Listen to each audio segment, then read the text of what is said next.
All right, ladies and gentlemen, boys and girls, we're back for another Boca Podcast episode. It happens to be a beautiful day here in Chattanooga, Tennessee on a Wednesday. I'm a little bit jealous of my guest today, Adam Taylor, who is actually calling in from Oahu. Is that right? That is correct, and it is a beautiful day here as well. And I would venture probably a little bit warmer than where I'm at. What's it like? Probably 75 to 80 today. Oh, man. I actually had the chance to visit Oahu. It's been 2 or 3 years ago or so with my kids. And we spent some time out there and just had a blast. And for multiple reasons, it's beautiful locale, of course. I also grew up in Japan, and there's such a large percentage of Japanese people that live there. It felt like being in kind of the best of both worlds, the Japanese food and the Japanese people, and getting to have conversation in Japanese, but then also, of course, still being in America, and then the beautiful scenery. It was just an amazing experience. Yeah, it definitely feels like the closest you can get to another country, pretty much, with still being in a U.S. territory. Yeah.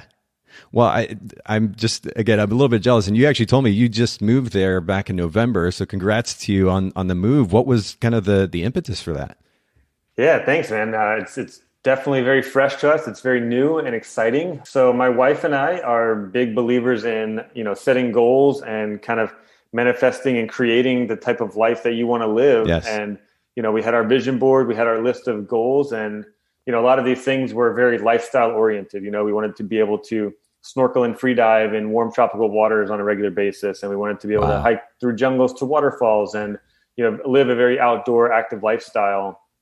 And essentially at a certain point, we were like, okay, well, Long Beach, California is great, but it doesn't offer almost any of these things. It has a beach, but it's not a warm tropical beach. And, it has hikes, but they're kind of like dry and deserty hikes. And so, when we were looking at our lifestyles, like, okay, well, are we going to wait until we retire to try to go chase this dream and lifestyle, or are we going to do something about it now? Yep.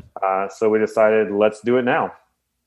Well, and I actually noticed on your site, you mentioned something about that you'd like to travel, and, what's the point in waiting until you retire to go do the thing or go see the place that you want to? Yeah. Life could be super short. You never know. Why not live now? So I the fact that you've taken that from being kind of a cliche that you see people post on Instagram to actually doing it, I have a lot of respect for that. And also the intentionality behind what enabled you to do that. To say so specifically, we want to be able to snorkel, for example, or hike in the jungle, or to actually exist in this particular space. This is what we're looking for, and then make it happen. How long, if you don't mind me asking, how long did it take from the point where you wrote those things down or said those things out loud and then made that move in November? Yeah, good question. So I have to tell a little bit backstory. I was going to keep it brief, but since you kept asking, I will keep telling a story. Go to town. We were on a trip, a road trip, up from Southern California, kind of to NorCal, to go to Yosemite National Park. Okay. And on this drive, we started asking each other, like, okay, what do we really want out of life, and why do we want it? I had heard on a podcast somebody talking about what they call the 7 layers of why. Where you basically ask yourself why 7 times to get to the root of the true answer. So, okay, what do you want out of life? Well, I want to be free and flexible. Like, okay, why? And you dig a little bit deeper, and you dig a little bit deeper, and it really helps you kind of peel back the layers of the onion. Side note, it'd probably be a little more beneficial if you had like a professional kind of guiding you along through this, but we try to do it ourselves. That's cool. And through this process, we decided that, what we wanted out of life was, this certain lifestyle. And a big kind of feeling that we had was we want every day of our life to feel like those best days of our vacations when we went to Bali and when we went to Thailand. Mm-hmm. And how can we achieve that feeling on a daily basis? Wow. And so we started kind of like looking at houses in Hawaii, and it was like, man, are we just going to buy a house before we ever go there? Like, that's really crazy. And then we were like, well, we really love Bali, and, it's so cheap there. Like, we could just sell our condo and go live there for kings and, just kind of like do a mini retirement and see what happens and blah, blah, blah. And we had all these like grandiose ideas, but they were super scary and overwhelming. And eventually we said, well, what if we just went to Bali for a year? And then all of a sudden it was like, well, that's not so scary and overwhelming. We had traveled actually around the world for like 4 months when we got married. And so we knew what it was like to kind of put our life on pause for a couple of months. And so a year all of a sudden didn't seem so far-fetched. And so we kept pondering on that. And then eventually we decided, let's make this happen. Let's kind of see what happens if we go for a year and live off of savings. Side note, you're not allowed to work in Bali legally and make money there. So any work we would do would have to be online. So the thought was, if we go to Bali for a year and live off of savings and don't have the stress or pressure of, we have to make money this month, how creative can we get as creative, driven entrepreneurial people that enjoy helping others? How creative can we get in coming up with other revenue streams? So our plan was to move to Bali. So end of 2019, we went there for 5 weeks. We explored, we found the house to rent. We put our first month of lease down. We came home to California in January 2020, booked a one-way flight for March 29th, 2020. Dun, dun, dun, dun. And then COVID hit. Yeah. So March 19th, California went into lockdown. We had already had our bags packed. We had already sold half of our belongings. Wow. Our car was up for sale. Our condo was up for lease. And here we are just like, well, what the hell do we do now? Yeah. So obviously we couldn't go at that point. Our dreams were crushed. We had put so much time and energy and resources and money into making this move a reality. Wow. And, mentally we were already there. We were 10 days away. Like mentally we were in Bali already. Yeah. And so we lived all of 2021 just kind of feeling like we had our life on pause of like, okay, when can we take that step? Like we had already put our dream plan into action. Like when can we actually make it happen? Bali continued to keep their borders closed. And on September 30th, we were just sitting around in the evening, kind of winding down from the day. And we said, you know what? Let's just move to Hawaii. We briefly talked about like taking a vacation. Yeah. And every time we looked at, vacation, it was like, well, all this like travel restrictions and COVID stuff and quarantine and blah, blah, blah. You're like, well, if we take a vacation, we're going to spend several $1,000s and we know what we want. Like, why not just go do it? Yeah. And so literally September 30th, we're like, you know what? Let's just move. And a month and a half later, November 13th, we were here on the island with 6 suitcases, and that was it. That is brilliant. I laughed when you said we were just talking on September 30th and we said, let's move. So matter of factly, like that's just the thing that people normally do. I love that though. I love that mentality and that approach to life. And again, I have so much respect for the fact that you're living it. It would sound like a dream to others, but they'll kind of maintain that categorically in their mind as a dream, as opposed to looking at it as a possibility and just kind of taking the next steps to make it happen. Massive that props vision to you. board.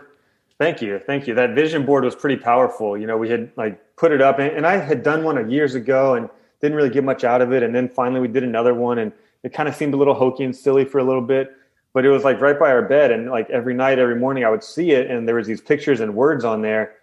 And eventually it was just like, man, like, what are we waiting for? Like, this is what we want. Like, why are we going to keep putting this off? Like, why am I going to keep looking at these words instead of making these words happen? And so then it was just a matter of how can we make it happen now?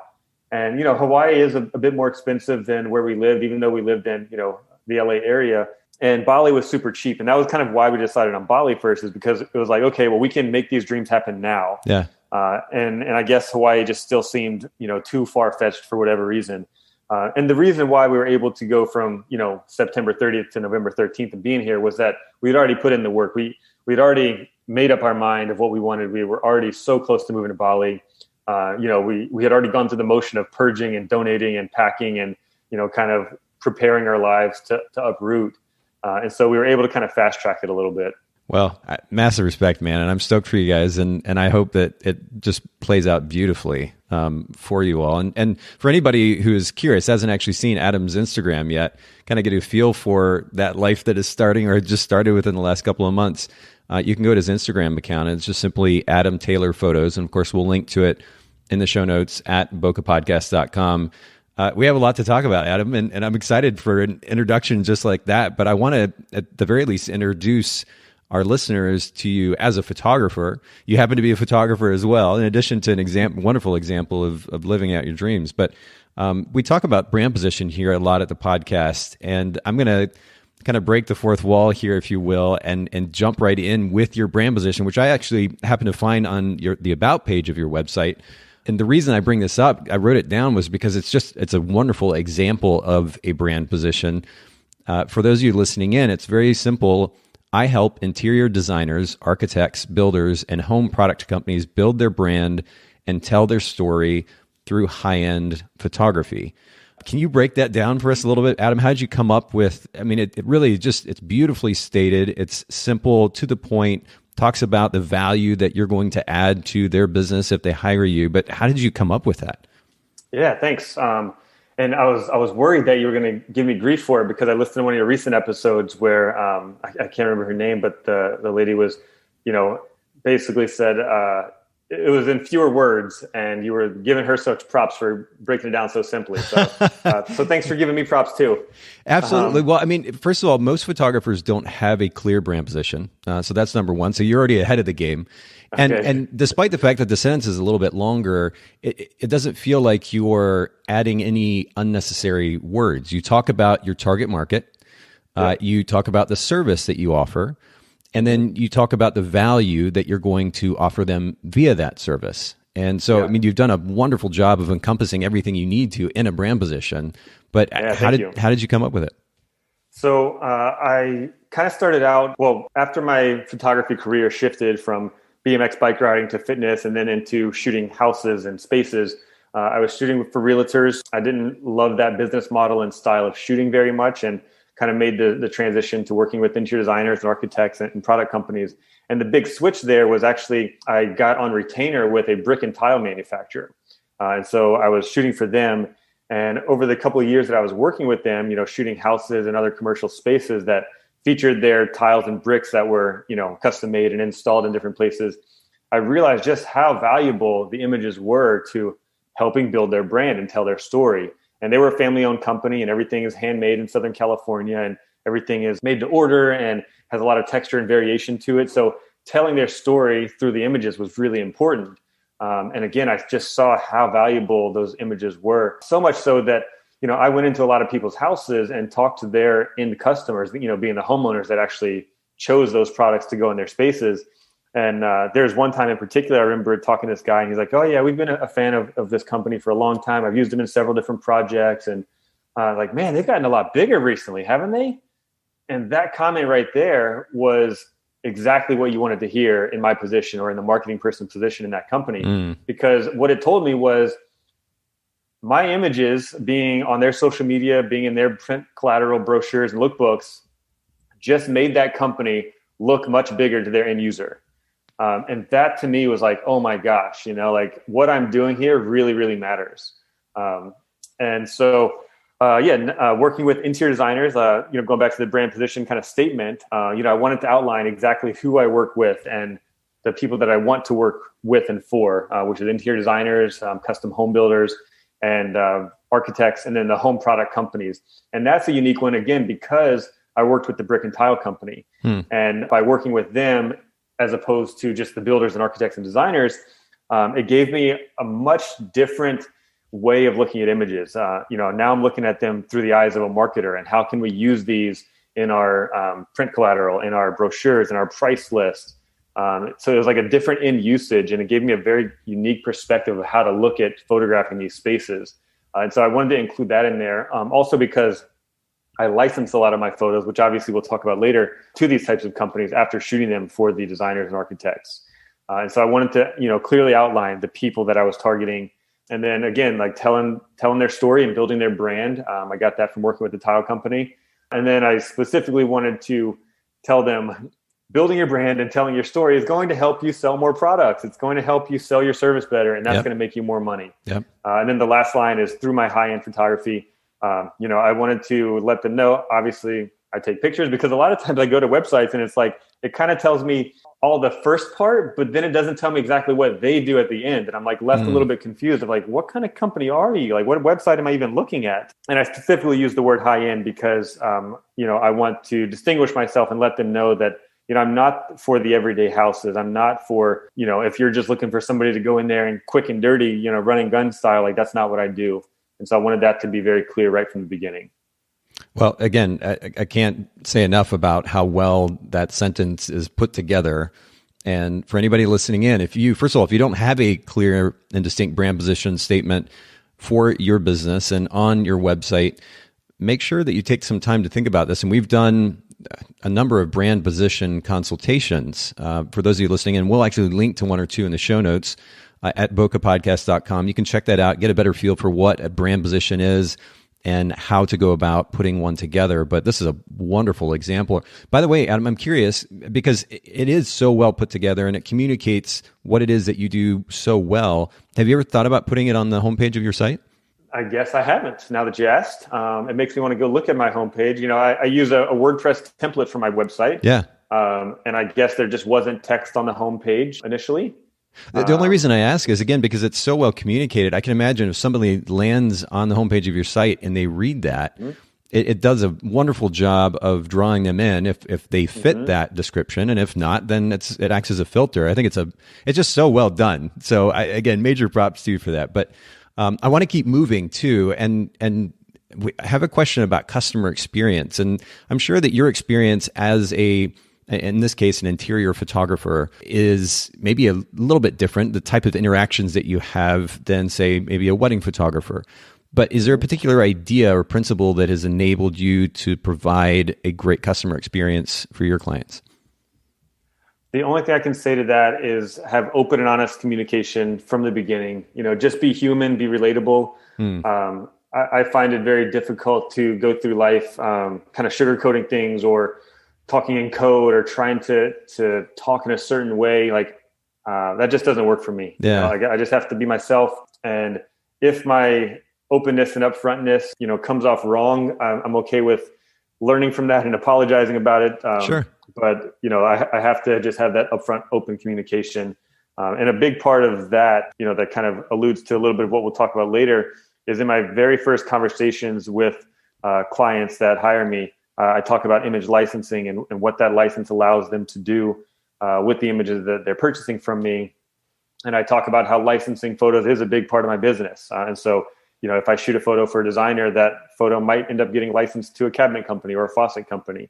And having those conversations up front really helps to set the expectations of what's to come. And it helps eliminate any, kind of awkwardness or uncomfortable conversations that might have to arise later because you didn't talk about it in the beginning. Yeah, there is a tendency in our culture for various reasons. Some of them good, maybe some of them not so good. That a lot of conversation that happens on a professional level is very surface level. There's a lot of BS that goes into it, frankly. And I'm very much with you. I think that we waste a lot of time and ultimately even cause problems by not just being straightforward. We can be straightforward, communicate directly, still in a kind manner. There's no reason that they have to be mutually exclusive, but beating around the bush doesn't really help people the majority of the time. I get that there are contexts for that, but I like your thought process there. And I think it's important for all of us to at least consider that and to do a better job of that, to communicate more directly. I joke about how, halfway joke, because I guess ultimately I'm serious about the fact that a lot of communication, I wish that we were using dictionary definitions of words in communication, because that would simplify things even more. We wouldn't have to sort through the meanings of what is this person suggesting, what might they think that word means in the context of this conversation. I wish we would just simplify things in general. So I think it's a great approach to conversation, communication, and ultimately customer experience. Yeah, thank you. Talk to me about time. You're in this wonderful, wonderful place now that probably makes you want to capitalize on time even more than you already did. You're married, you've got a daughter, and so you're juggling family life and then also business. Is there a principle that has enabled you to manage your time more effectively? I wouldn't say a principle. And yes, living in Hawaii, my wife and I joke, we feel like there's multiple days in a day. It'll be in the evening. We're like, man, we did 3 days worth of stuff today. Just because we want to do so much, we want to experience so many things out here, and there's so much to do. But so not a principle per se, but my kind of practical and what works for me is actually almost a little funny and archaic way of managing my time. I use the Notes app on, the Mac or my phone. And I have a list that I call Get to Do. And a lot of people have a to-do list, and I call it a get-to-do list because That's cool. I want to always remember that, everything that is on that list, I should be grateful for being able to do or quote unquote having to do. And so it's just a kind of a daily, weekly, minute by minute reminder that, I do need to be grateful for all these opportunities and everything that I have going on. But I literally just write out, the day and what I have to do underneath that day. And I just keep a running list. And, it's not a calendar form. It's not any kind of sophisticated program. It's literally just, bullet points underneath each day. And once, something else gets added to my quote unquote calendar, I just type it into that list and we're off. And so that's what helps keep me organized. Now, I'm curious because I've thought about that type of approach in my task and project management because I like the simplicity of that. I'm very much a minimalist and kind of a simplicity freak. And so the notion of just having the simple notes app and just putting some bullet points on there or a little checkbox next to them and crossing them off is appealing. But I'm involved at this point in 4 different companies. I day trade. I have 2 kids. I'm going to start learning to play piano again. I've got a potential soccer season coming up. I ride motorcycles. There's so many different moving parts in my life. And so the idea that I would be able to keep up with all of that on just a simple list it seems kind of impossible, but maybe I'm looking at it the wrong way. How do you do it? No, I don't think you're looking at it wrong. I just think different things work for different people. Sure. And, there was a time when I had like every little thing like written on my list, like, 6 a.m., wake up. Like, it's funny. I used to get crap from my friends because I would even write like, go to the bathroom and eat, like underneath my 6 a.m. like wake up time. Like, yeah, it was that detailed, Okay. But nowadays, I just kind of keep the main tasks that I need to take care of. Like, for instance, today I just opened it up. It's like follow up with this person through email, follow up with this person through email, send an invoice to this person, send a quote to this person, call my mom about this. And then, oftentimes I'll write workout at 4:00 because usually my wife and I kind of clock out at 4:00 and we head to the park and let my daughter play at the playground while we do our workout in the park. That's awesome. But, oftentimes I don't even write that on there. So it's kind of like, I guess like my business day or, just the most important tasks are written on there. Mm-hmm. But no, I don't think you're looking at it wrong. I just think everything works different for every person. And once you find a system that works for you, then stick to it. And, the best system is the one that you're actually going to use, right? That is fair. Yeah, absolutely. But Andreka is a friend of mine, photographer friend of mine, who's been on this podcast a number of times. And we joke quite a bit about the fact that she likes sticky notes. And I'm like, it's 2000 whatever, and you're still using sticky notes. Come on, you use it. But to your point, and ultimately, as much as I give her a hard time about it, it really is what works for you. As long as you've got a system in place and it's reliable, do you? And if, at the end of the day, that's really what counts. So that's cool. Talk to me about, and really when we talk about time management, the notion of outsourcing or delegation is really an important part of that conversation. And by the way, I have to throw this in here. This podcast is sponsored by Photographer's Edit. And Photographer's Edit offers custom post-production. If those of you wedding portrait photographers, even commercial photographers out there listening in, don't outsource your editing, check out photographersedit.com. But I'm this idea of outsourcing, delegating, this is something, honestly, Adam, despite the fact that I own an editing company, it's something that I'm still working on myself, learning how to better communicate to my team in the process of delegation. Have you experimented with this process very much? What does it look like for you? Not a ton. I did when I was doing real estate photography. I outsourced my editing to a company overseas, which worked out well at the time. Okay, cool. Now that I'm not doing that type of work, I do all my editing myself now. I have recently done some outsourcing with lead generation. So what that looks like is I went on Upwork and found somebody that had lead generation under their qualifications or list of abilities, and told them exactly what I was looking for. And so it was really helpful for the move over here to Hawaii because, like I said, we made the move pretty quick. I did zero research on potential clients out here. That's a pretty big, scary thing to move to a place where your expenses go up and your income drops to zero. Right. And you've got a family to support. So, like I said, I didn't do any research before I got here, but what I did do before I got here was get a virtual assistant from Upwork and said, I want interior designers, custom home builders and remodelers and residential architects. I want each of their websites, their company name, and an email address for every company that you can find on the entire island of Oahu. Wow. And so I got a list. It wasn't a huge list. It was a little bit smaller than I had hoped for, but it was something. Mm-hmm. And so I was able to populate those into MailChimp campaigns. And from those first couple of email blasts, I immediately got an in-person meeting, which turned into my first photo shoot here on the island. I've since had a couple of phone call and Zoom meetings, another, couple of in-person meetings, and lots of, kind of email correspondences from that. Yeah. And recently, actually, just last night, I finished going through the list and I went through every single one by one, went to every single website to check, is this, my ideal client? Is it somebody that I should keep on my email list, or is it totally off base?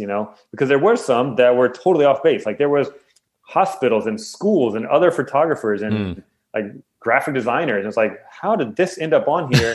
And now I feel like such an idiot because I actually put them on my list and emailed them 3 or 4 times by now. But, it was money well spent. It cost me $125 and, my first shoot was well over $1,000. Wow. So obviously money well spent, but now, like I said, I'm going through it to kind of refine that list and, make notes off of it and kind of dial in who I want to keep on the list, who I want to target individually and kind of, reach out with a personal email and stuff like that. What a brilliant use of this concept of delegation, though. Where did you just find this individual through an outsourcing site of some kind? Yeah, it was just on Upwork.com. Okay. And there wasn't a ton of like research involved. It was kind of like, okay, who's cheap, who's available? Yeah. Let's, throw this at the wall and see if it sticks, kind of thing. And I had actually done the same thing with the same person in the LA area just a couple months before we moved, because again, we didn't know we were moving. So I was, trying to jump up new business in my current area there. And it worked well over there. And so I was like, well, let's just have them do the same thing over here for Wahoo. Yeah. And forgive me, you did mention Upwork earlier. And, it's interesting. Upwork used to be a company called Odesk. And I was on there on Odesk, and I don't know how many different people I hired through Odesk originally, but they turned into Upwork. It is a really interesting resource for a variety of types of work. We'll link to it in the show notes for anybody curious, and we'll put that in the show notes at bookofpodcast.com. And of course, you can see any of the talking points and resources that we mentioned today during the show in the show notes, which also, if you're using a decent podcast app, you'll see the show notes there as well. Let's talk about a business book or a self-help book that you've found most impactful in your reading. By far, the book that has had the single biggest impact on my life is Secrets of the Millionaire Mind by T. Harv Eker. This was pretty much the first kind of financial book that I read. And I'm so glad it was, because the book is all about your mindset. And for anybody listening that hasn't heard of it or isn't familiar with it, the book is broken into 2 different parts. The first part is almost like a kind of like a self analysis, like little psychology on yourself of what do you know about money right now? What do you think about money? What do you feel about money? And why do you feel that way? Everybody comes out of the womb knowing the exact same thing about money. That's nothing. And so whatever you know at this point in your life, because of your experiences, what you've seen, what you've experienced, and so on. Once you can kind of figure out what it is you know and why you know it about money, then you can go to the second part of the book, and it kind of like helps you reformat your mindset about money and kind of starts from scratch and starts teaching you things from scratch. And it's a little bit hokey. It's a little bit woo-woo at times. The second part is basically called like 17 different ways that rich people think differently than poor people. And obviously those are very broad terms to make examples and make points. Right. But it helps you just to understand the type of mindset that, rich or wealthy people might have. And that book just completely transformed my life. And again, it was because it came from the mindset, because, I think had I read other self-help books, other, financial books or whatever, I might not have been able to digest them quite so well because I wasn't starting with the right mindset. Yes. Mindset is everything. And I try to spend on this podcast as much time as possible at the end of the day talking about big ideas or principles, because we can throw out a few quick tips, but if the underlying principles that really have been established for the sake of our business or for our personal life for that matter aren't in the right place or aren't the right principles, aren't healthy principles, then these other things that we do are just things that we do, and they end up being in many cases just kind of band-aids for a problem or a series of problems that are going to continue to come up if we don't address the underlying principles that are driving our business or driving our personal life. And that certainly holds true when it comes to finances as well. So that's really compelling, actually. I just added it to my watch list. And we'll, of course, link to the book in the show notes. Again, bokehpodcast.com. And actually, for everybody listening in, if you're looking for books to read in this new year, if you go to Bokeh, Bokeh, bookshelf.com, Haley's actually put together a collection of the most popular books that have been mentioned on the podcast in the last 500 episodes or so. And you can check out that resource as well. It's just bokehbookshelf.com. Let's get into kind of our main focus for today. Adam, you've alluded to it a couple of times. We're going to talk about the importance of a licensing mindset. And I guess maybe can we just start with, I should say, a definition of this notion of a licensing mindset. What does that mean to you? How do you break that down for photographers? Sure. For me, a licensing mindset, which is, I guess, a term that I coined while creating my course, is a way of looking at and thinking about your photography work, a way that allows you to keep thinking, who else would this image be valuable to? So what I mean by that is, as a photographer, you make money from different streams, right? You have your different clients that hire you, but you might also be able to sell those same images to other people. Other people might have a use for the content that you're creating. And so what I try to teach people is this mindset that just allows them to be on the lookout for other opportunities to create money, bring in more revenue with the content that they already have. And a really good analogy is when you are buying a new car, you're about to buy a new car, or you just bought a car, and all of a sudden you start to see that same car all over the road, and you just notice it more because it's been on your mind. Yeah. And so once you develop this licensing mindset, all these opportunities to make more money or shoot a little bit differently or to kind of market and sell your work a little bit differently will start to kind of present themselves and jump out at you. Whereas before you have that mindset, you know the opportunities are still there in front of you, but you just don't know how to look for them. You don't know what they look like. And so once you develop this licensing mindset, it really kind of just opens up the doors to new possibilities that you just haven't seen before in terms of making money from your photography. Yeah, and I want to throw this in too, because some of you listening in, you might be like, well, I'm not a commercial photographer, an interior photographer. Is licensing applicable to me? And I think in the context of 2020 and many photographers kind of rethinking their business models and looking for additional streams of revenue, I think this is a highly relevant topic for basically anyone. And speaking of this licensing mindset, maybe you can break down the main components of this licensing mindset. What makes up the mindset? How does a photographer begin to think that way? Sure. I'll take a quick step back though and comment on what you just said. Sure. You're right. You don't have to be a certain type of photographer. When I was a BMX photographer and licensing those kind of images, I also like to shoot some travel stuff and was able to license a couple of travel photos just because I'd posted them on my blog and somebody found them and had a use for them, Also, just last year, I licensed a video clip, kind of a crazy story. I won't get too deep into it now unless you want to later, but I was on a plane going to Bali and our plane caught on fire and I was filming. And, wow. I was able to sell that clip to a bunch of news stations and made well over $5,000 from that video clip. Wow. Because I knew that the clip had value, because I knew how to properly license things, and because I had that mindset of, hey, I'm creating content that somebody might want. How can I monetize it? I have to at least ask, though, because I love to fly, and yet I'm still, for whatever reason, I'm a nervous flyer, at least at times. And I grew up, my dad has his pilot's license. We went up flying with him. I love planes. I love flying as a concept, but there are still times where I get nervous. After having that experience, were you more nervous flying? No, I guess I just knew it was such a freak accident that now it's almost like, well, what are the odds of it happening twice? I mean, hopefully not high. Right. I mean, it's like, are you going to be scared of a thunderstorm after the first time you got struck by lightning? It's like, man, the odds are pretty slim that it's going to happen twice. So, Fair. Maybe I got it out of my system already. No, props to you for being super logical about it. I'm not, my emotions unfortunately kind of take over sometimes, but man, what a crazy story, but way to take advantage of it too. So talk to us then about that mindset. What are the kind of primary components of that mindset? Sure.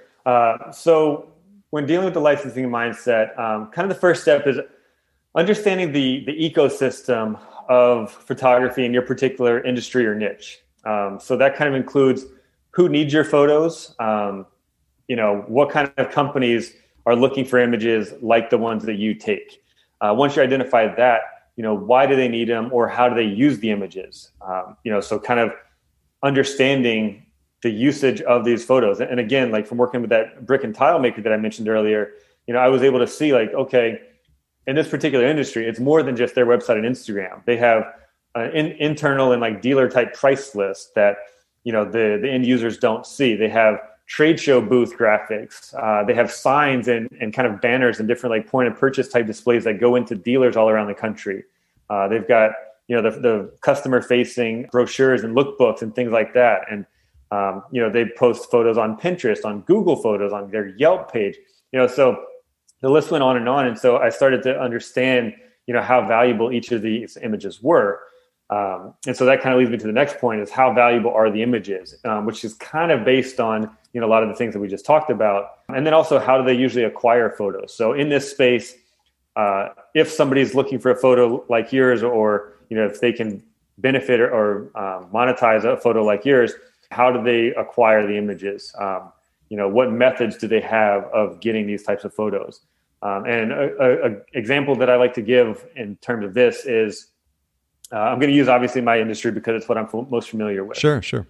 But let's take an example of a kitchen. If an interior designer or a builder hires me to shoot a kitchen, there's a lot of product in that kitchen. We've got the cabinets and the countertops and the flooring and the backsplash tile and the faucets, even like the knobs, the hardware, like the pulls on the drawers and the cabinets. All of those things are companies that need photos to market their products. And so you have to think, okay, well, if that company that makes the cabinet needs photos of their cabinets, how are they going to acquire photos?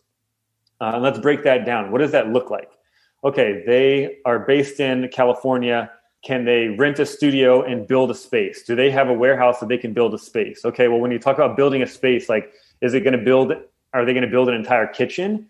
How does that look? How do they make it look natural enough to, show to people to where it doesn't look fake or too contrived, Think about all the time, energy, money, planning, resources that would go into building a space, building a set just to take pictures of these cabinets. So that's one option. Then you got the option of, okay, they're in California and they just sold to another architect in California that's going to put them into a house in California, but it's in a different city. So, okay, well, they have to track down that architect and then possibly work with him to get in touch with the homeowner. Then they have to, get access to that house, and then they have to find a photographer to go to that house. So how do they do that? They're going to, get on Google and Yelp and search around and call and email people and, have conversations and get bids and quotes put in, and they have to vet the photographers and then, work with their rates. So, okay, they're, given that whole scenario, you can imagine how much time and energy and effort and potentially money is going to go into getting photos of those cabinets in that instance. Or you've got another way, which is, here I am in Hawaii. I've just been hired by a builder. I shot the kitchen and I saw the logo of the cabinet inside the cabinet, and I emailed them, hey, I've got these 2 photos of cabinets. They're $400 each. Do you want to buy them? So here they are. They have photos that literally just landed in their lap. And for a couple $100 with zero effort and work on their end, they can have beautiful photos of their products. So again, you kind of think about like, which way does a company get photos? How do they acquire their images? Yeah. And how can you help them by providing photos in a way that's more convenient, a little bit cheaper than the other options that they have? Well, it seems like if we were to kind of sum up how to develop this mindset, it's really familiarization with whatever industry that it is that you're serving. Because if you're familiar with the way that this particular industry functions, you understand all the moving parts associated with it, then you're more effectively able to sell to all the many needs associated with the way that they function. Do you understand the inner workings of these industries just from experience, or have you kind of proactively created conversation for the sake of learning that information? How do you ultimately develop that familiarity? Yeah, really good question. I guess it's just experience. So, I started my career working for a BMX bike riding magazine. And at that time, I would shoot events like X Games and stuff. And after the events, the professional riders who were there and, got a gold medal or whatever, their sponsors would reach out and say, hey, I know there was only a couple photographers at this event. Do you have any photos of this rider that I can buy from you? I want to put an ad in a magazine to say congratulations for winning the gold medal, or I want to put a new ad in our upcoming catalog. Do you have any photos of this rider?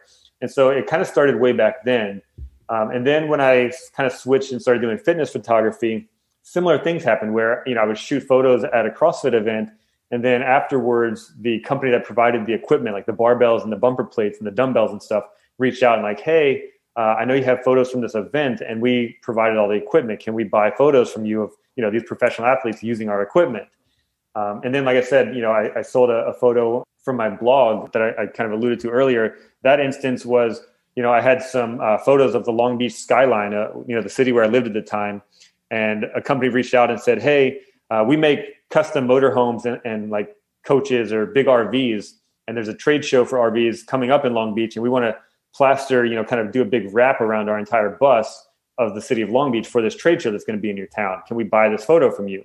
And so I was able to license that photo. And then when I switched into shooting the interior spaces, like I said, I was shooting for a brick and tile maker. And it's funny because even though I had all that experience, it still didn't quite dawn on me how much potential this industry had for that type of third-party licensing. And it wasn't until I was editing a photo of a fireplace that I took, wrapped in the bricks of this company that I worked for. And as I zoomed in while I was editing, I saw a logo for the fireplace company on the glass of the fireplace. And at that point, I was like, wait a minute, if this brick company can use this photo in their marketing, why couldn't the fireplace company use the same photo in their marketing? So I did a little digging and reached out and made the contact and was able to actually license the photos of that fireplace company.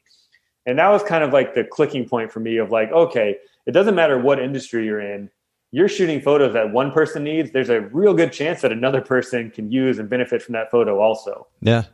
Well, and like you said, when you begin to think that way consistently, then the ideas flow a little bit more naturally. It's a matter of kind of getting that ball rolling, it seems.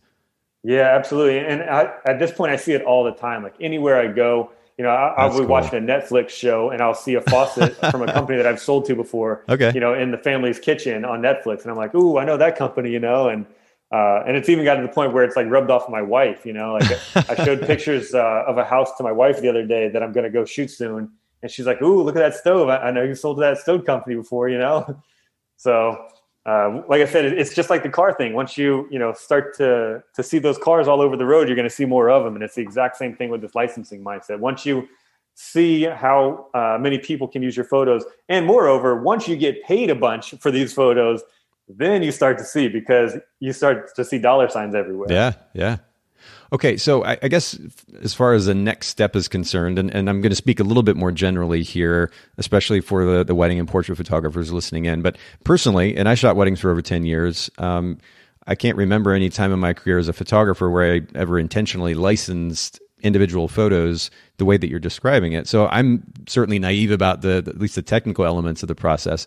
What are top 3 ways, let's say, for photographers to begin looking for opportunities to license their photos? What are the avenues for doing so? Yeah, good question. So we have stock websites like Shutterstock or Getty Images and things like that. And so what that looks like is, first of all, you have to become a contributor, which is a little bit of process involved. Obviously, they don't take every photographer as a contributor. And then you have to... Can I stop you right there, Adam? I'm curious Sure. about what you just said, because it's funny. I don't know. And maybe this is just, again, my naivete, but when I look at a stock photo site, or when I have in the past, it seems like any and everyone is uploading photos to the stock photography site. How are they actually vetting the photographers they're accepting?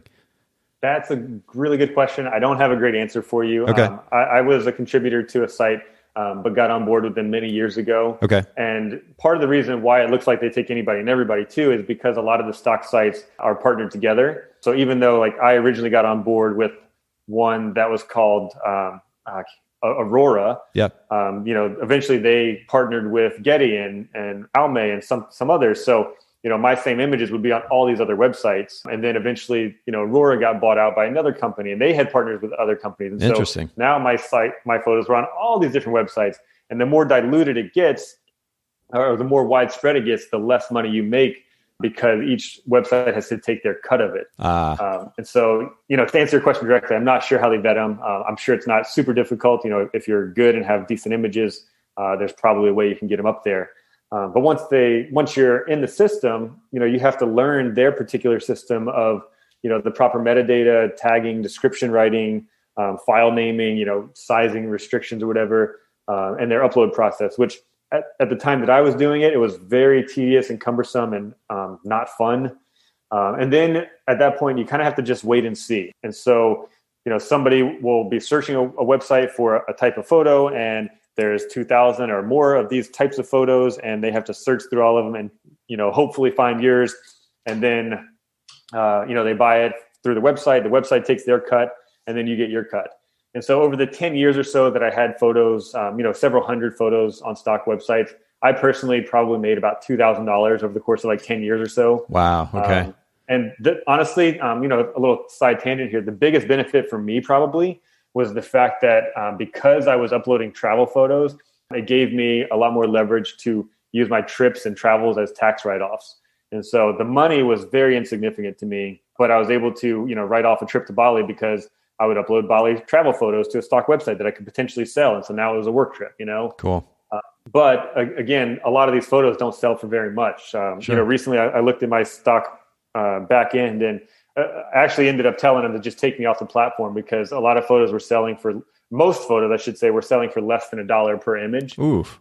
And at that point I was just like, you know what, I'd rather just not sell my photos than to get 12 cents for this shot, Yeah. And, it was cool to get, a check for $63 direct deposited every quarter or so. But it wasn't real money. You know what I mean? It was very insignificant. So that's avenue number one. Okay. Kind of almost like a I don't want to say for beginners, because I'm sure plenty of people make tons of money off of stock sites, but it is kind of the first option, certainly not the best option. Right. And like you said, I'm sure there's people that have kind of hacked the system or figured out the system and make it a big part of their business model. For me, it wasn't enjoyable, and I didn't, see the direct line of how to implement this into my business model to make, money enough to justify the ROI. So the second avenue would be directly involved parties. And so again, I'm going to speak a bit more from my experience, but I'm going to try to relate it to, yourself, Nathan, and a lot of your listeners that might be like wedding or portrait photographers. So in my industry, directly involved parties would be the designer, the builder, the architect, or anybody else that was directly involved in that project. So an architect might work with a builder. They might work with the designer. So if the architect hires me, we can bring in, one of those other parties that were directly involved in building the project and have them share the license cost or, license the image after the fact. And so just off the top of my head, hopefully I don't sound too naive and uneducated on this. I've never shot weddings before, but off the top of my head, in the wedding industry, instead of just the bride and the groom that paying for a license, maybe then, the dressmaker, the jewelry company, the venue, the flower arrangement people, absolutely, the DJ or anybody else kind of directly involved with that wedding, might potentially, have a use for those images. Because again, you're not looking for who can pay me for these or who can I sell these to. You're looking for who is going to get value out of these images, and understanding again what that value is and how those images can help their company sell more of whatever they're selling, right? Yeah, absolutely. So that's kind of number two. And then the third one, which is kind of my specialty, is third parties that are not directly involved. Yeah. And so again, in my example, I shoot a kitchen for the designer. The designer is the paying client, but then I license the exact same photos to the cabinet company, the faucet company, the tile maker, the lighting, fixture company, the window company, all these other products that are in that space. And so again, for weddings, that might be, other companies that weren't involved with that wedding that also do wedding related things, which, they might have a lot of stock photography options, but there might be options there too. There might be possibilities there if you get a little creative. And being that I've never shot a wedding, I can't really speak to how to get creative in that respect. But I'm sure a lot of your listeners that shoot weddings also shoot other things. And again, once you kind of develop the mindset, then you can kind of spin that mindset into your particular niches and sort of figure out where those opportunities lie. Or you might be on a plane that catches on fire and you're going to sell it to ABC and NBC News. And just hit play on the phone video recorder. Yeah. I do want to mention to our listeners just a bit of a caveat, which is if you're looking to license your imagery to third parties that aren't your wedding clients, for example, your portrait clients, just make sure that your contract covers that. That's going to be super important. And that actually leads me to my next question. And yet again, I'll break the fourth wall here a bit, Adam. When we were talking about this question actually before we started recording, you actually mentioned that you don't use a contract. Is that right? Kind of. And I'm wincing here. I want to be open and honest about this. This is definitely a part where I tell the audience, do as I say, not as I do. This is the part where I say I'm not a lawyer. Don't take legal advice from me. Fair. But I'll go back to the part where I talked about creating a system that works for you. So, I've been a professional photographer making a full-time living more than 15 years. And I've never, had what most people would consider a contract. So I'll kind of like walk you through what my system looks like currently. Please, yeah. So with a regular client of mine, a designer, builder, architect, et cetera, when they talk to me, I'll send them a rate sheet that has one section that, talks about the price breakdown, one section that talks about kind of my process and what to expect, and one section that talks in very layman's terms about the licensing usage and kind of what to expect in terms of legal issues or whatever. Like basically like this is what you can do with your photos, this is what you can't do, right? Okay. And then when they agree to hire me, I send them a deposit invoice, and that typically has 2 pages, one with the job description and the price, and then the back page is what I consider to be my contract, which again is very layman's terms. It talks about what happens if the shoot's canceled, when I'm going to deliver the photos, what they're allowed to do with the photos in terms of licensing, and what they're not allowed to do in terms of, just redistributing the photos to other parties that might want to license them. But I don't have them sign it or anything. And then after the shoot's done, I give them a final invoice that kind of reiterates the terms about licensing, but doesn't reiterate everything else that was on the original deposit invoice. With all that said, I recently bought a contract bundle from a photography-specific lawyer called thelawtog.com. Yeah, absolutely. I know Rachel Brinke is really great. I've spoken to her. And so, for 2021, I wanted to up my game. I planned to up my game. I want to do things more official. But I'll be honest with you, I got the contracts and I opened them up in Microsoft Word. And I was like, oh my God, this is overwhelming. And I closed it. And then a couple of days later, I opened it up and started to try to edit the thing in Microsoft Word. And I was like, oh my God, this is so stressful, and closed it. And then, I waited a couple of days and I opened it in InDesign and copied and pasted into InDesign, which is where I create my invoices. And I started to try to lay it out into my particular design and branding. And I was like, oh my God, this is so overwhelming and stressful. And I just closed it. And so maybe there'll be a fourth time where I can actually implement it. And then when I license photos to, the cabinet companies and things like that afterwards, essentially I send them an invoice that has 2 to 3 lines of text explaining the license, and that's it. Just like I like to, talk to people pretty straightforward and honest and open. I'm kind of the same way in my business practices. If you tell me you're going to pay me for this image and this is how you're going to use it, I trust you, and I take the check and cash it with a smile on my face and I move on. I'm not real big on, trying to police everything and making things complicated for me and the people I work with. I hear you on that. And I guess similar to what you said earlier, still going to encourage anybody listening in to make sure that you at least get a signature, because the last thing that I would want for anybody to run into, and it's incredible, Adam, that you've been in business for 15 years and you haven't had to run into this. It's wonderful. And I hope that continues to be the case. But I also know there are gobs of horror stories out there too, where photographers don't cover themselves and run into some trouble. And so adding the signature bit to what you were just saying seems like kind of the best of both worlds. And certainly we'll also link to the episodes that we've done here on the podcast as well regarding contracts. And we'll put those in the show notes, actually, at bokehpodcast.com. Shout out to Haley, by the way, who does that for us and has put together really just a massive resource, actually, for you listening to the show. Take advantage of the show notes, bokehpodcast.com. We've had Paige Griffith on the show at least twice now, who's in that same space, and we'll link to those episodes. I guess just to kind of finish our conversation, though, Adam, I'm curious maybe if you can share a little bit about the pricing when it comes to licensing? Because I know this is a point of conversation that photographers have a hard time with at times, and I understand why. And just simple pricing for packages, for example, they're selling packages to their wedding clients or portrait clients, and I think in some cases photographers kind of overcomplicate the process, and that's a conversation for another day. But I'm curious how you approach pricing for licensing. And maybe if you can kind of relate it too to, you mentioned earlier, wedding photographers, for example, working with all these other vendors. I know that some photographers, myself included, have just given those images to those vendors as just kind of a means of saying, here's something for you. I want to do something for you. And hopefully we have the opportunity to work together in the future. Kind of switching the mindset to, hey, there might be an opportunity here for licensing. I know as an individual, as a wedding photographer, I wouldn't know exactly how to approach the pricing for that. So what could this look like? What are the important elements of this conversation around pricing for licensing?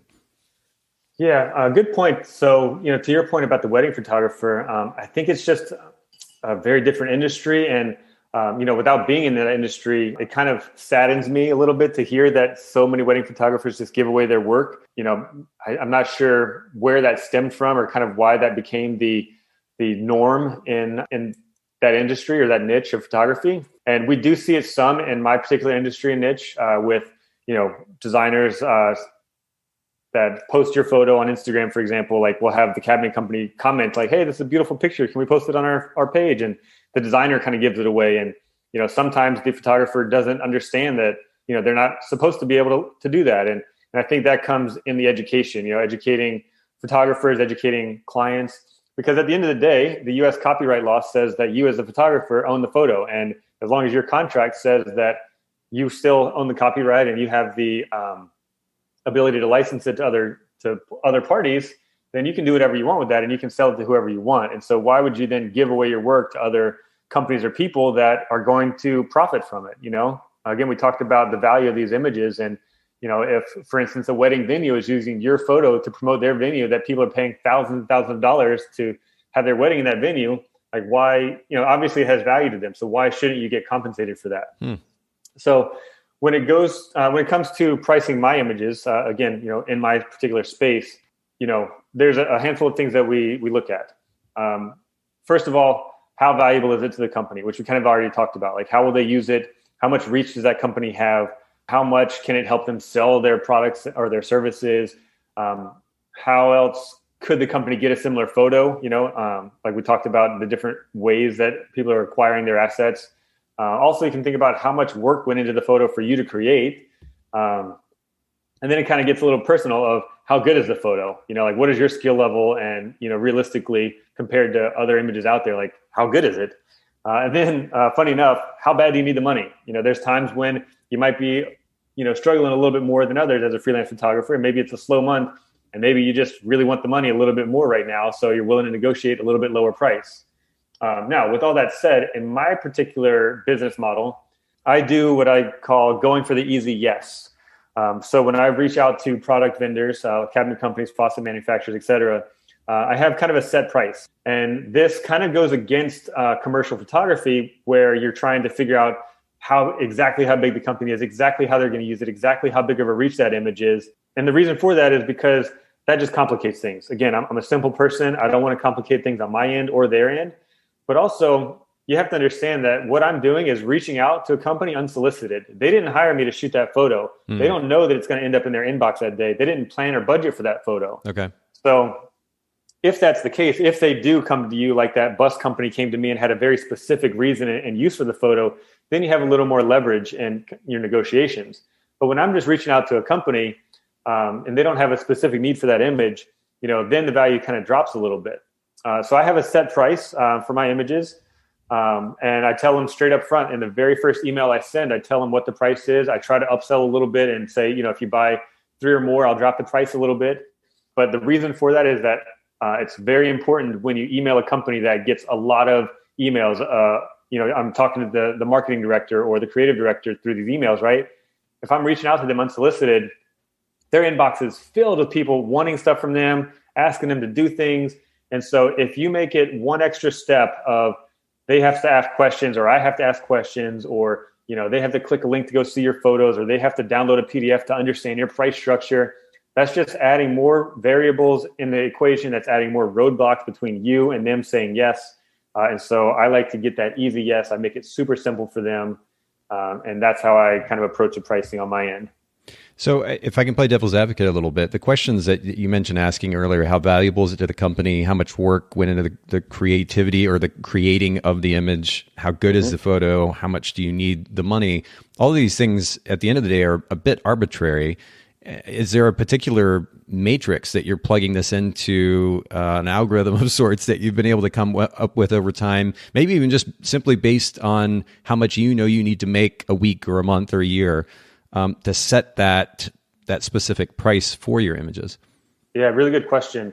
So if you go to a website like Getty Images, for example, you can sign up for an account that'll give you, like, let's say 10 downloads a month, and it's X amount of dollars per month. Yeah. And, for the most part, it doesn't restrict you on which images will be in that 10 image package, right? So that'll give you like kind of a base idea. Or if you go to Getty Images and you try to download one photo and you put in your specific usage and yada, yada, it'll give you a price of, like, let's say $4.99 for that one photo. Right. But again, if you sign up for that package, that price of $4.99 is going to drop to, $3.75 or something like that.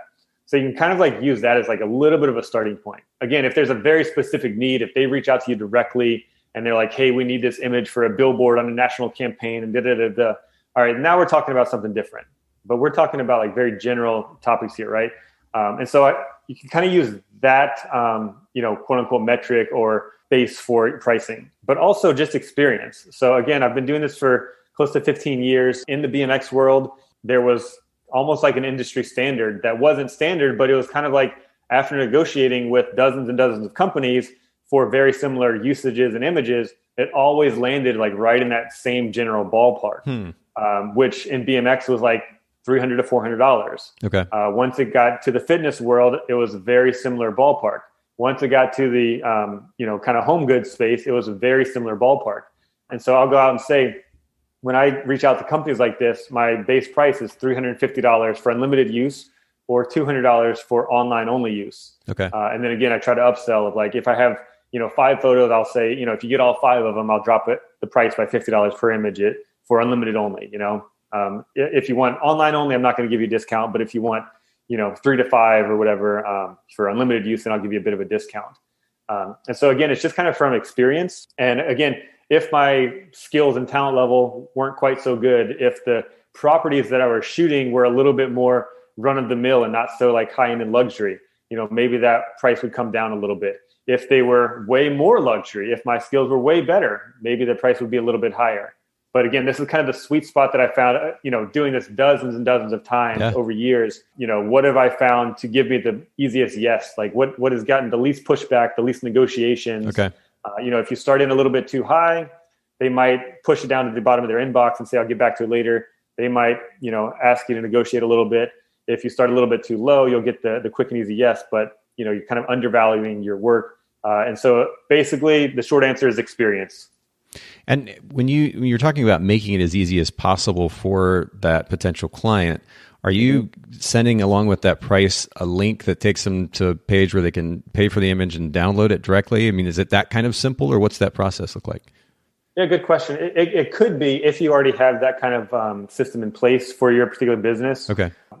Obviously a lot of real estate photographers and session and portrait and wedding photographers have those kind of back end like management systems in their business already. Because I kind of shoot low volume, high price point clients, I don't have that type of system. I just use Dropbox. Okay. So when I send my initial email outreach that says who I am, what I'm trying to sell you, and the price for these images, I include a low res, so 2,000 pixels wide, 72 DPI JPEG in the email attachment. So I'll attach up to probably 12 or 13 images if I have that many. Anything more than that, then I'll include like 3 or 4 attachments and then a Dropbox link. But yeah, I just go ahead and attach it. And if they say, yes, I want to purchase this, for unlimited use, then I'll go ahead and prepare the high res file. And either, if it's one image, I can send that through an email, no problem. But if it's multiple, then I'll, just create a Dropbox link for them and they can download it from Dropbox. Okay. So it seems like you've got but it's still a pretty straightforward process. It doesn't make it overly complicated. Have you ever had issues with attaching all those images to the email, where the email gets kind of routed to spam as a result? I'm sure I have, and haven't really known it or known about it. There's been one client that told me, we can't get attachments in here. Just send everything through WeTransfer. Like, we're not even allowed to click on Dropbox. It has to go through WeTransfer. Yeah. So I've had, vendors tell me that. Certainly you'll see an email bounce every once in a while.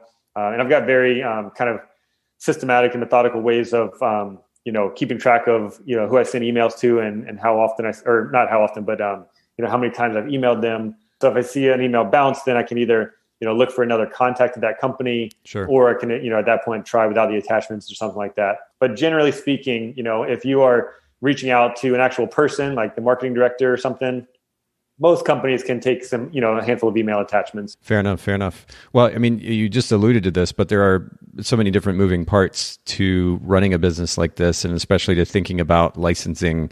And we've kind of covered the surface level topics, if you will, today. But I know that you also mentioned earlier that you've got a course around this topic. Can you share just briefly about that with our listeners as well? Sure. The course is called Learn to License Your Photos. It's available at licenseyourphotos.com. And before I forget, I'll throw out that listeners of this show can get a 25% discount by using the promo code BOCA at checkout. So obviously you can link to that in the show notes. Absolutely. But the course is more than 5 hours of scripted content. So that's basically me talking on camera with lots of graphics and text and image overlays. Very well produced course. It goes through everything from the very beginning of, kind of like we talked about here, like what is licensing, what is copyright law, how to register your images with the U.S. Copyright Office to have some protection, tips on how to communicate with your clients before, during, and after a shoot so that you can do this more successfully, how to identify vendors within different spaces, how to find the right contact person at vendors. We've got email templates that I still use to this day to send out these initial kind of pitches. And if they respond in a certain way, a follow-up email, or if they don't respond, templates on how to follow up like with them after that. How to edit a little bit differently to help, ensure your success, invoicing the clients. It covers everything A to Z. Like it literally, I show you exactly how I do every part of this photo licensing that helps me, bring in a lot more money for my business every year. And then in addition to kind of the 5 hours of the course material, we have several hours of bonus content, which constantly adding to the course. These are interviews with other photographers, interviews with a lawyer, interview with an image tracking service. So lots of other content so that you get other people's perspective and other kind of angles of licensing. We talked to clients of mine on the manufacturing and on the design side to get, ideas and thoughts from, other people that are kind of involved in this chain of events here that's taking place. Yeah. Well, it sounds like a lot of value add for the content and the price point as well. So we'll make sure to link to that in the show notes. Again, bocapodcast.com. We'll put the discount code in there as well. Boca. And I truly, man, I really appreciate your time, Adam. You've brought interesting perspective, and especially when it comes to that mindset, it really is something that I guess it can be easy with all the things we have going on in our life to just kind of go on autopilot sometimes as business owners, to kind of flip that switch and go into a more proactive, looking for opportunities mode. I think is super compelling. But that, along with that, these other ideas that you've shared, I really appreciate your time in doing so. We just remind our listeners one more time your website and social media where they can find you. Absolutely. You can find me at adamtaylorphotos.com or on Instagram at adamtaylorphotos. And my email's on there. If you ever want to reach out, I'm very accessible. And again, the course is Learn to License Your Photos at licenseyourphotos.com. Very, very cool. All the information's in the show notes. For those of you listening in, bocapodcast.com. Thank you all for listening in, and I hope you have a wonderful day. Thanks so much, photographers, for listening to the Boca Podcast. Will you let us know what you thought of the show by leaving a review of the podcast in the Apple Podcast app? And I'd love to hear from you personally with your thoughts about the podcast and suggestions about future topics and guests for the show. My email is nathan@bocapodcast.com. Make sure to visit our sponsors, photographersedit.com, custom photo editing for the professional photographer, and miilu.com, that's miilu.com, the simplest way to create and manage timelines and shot lists for the events you're photographing.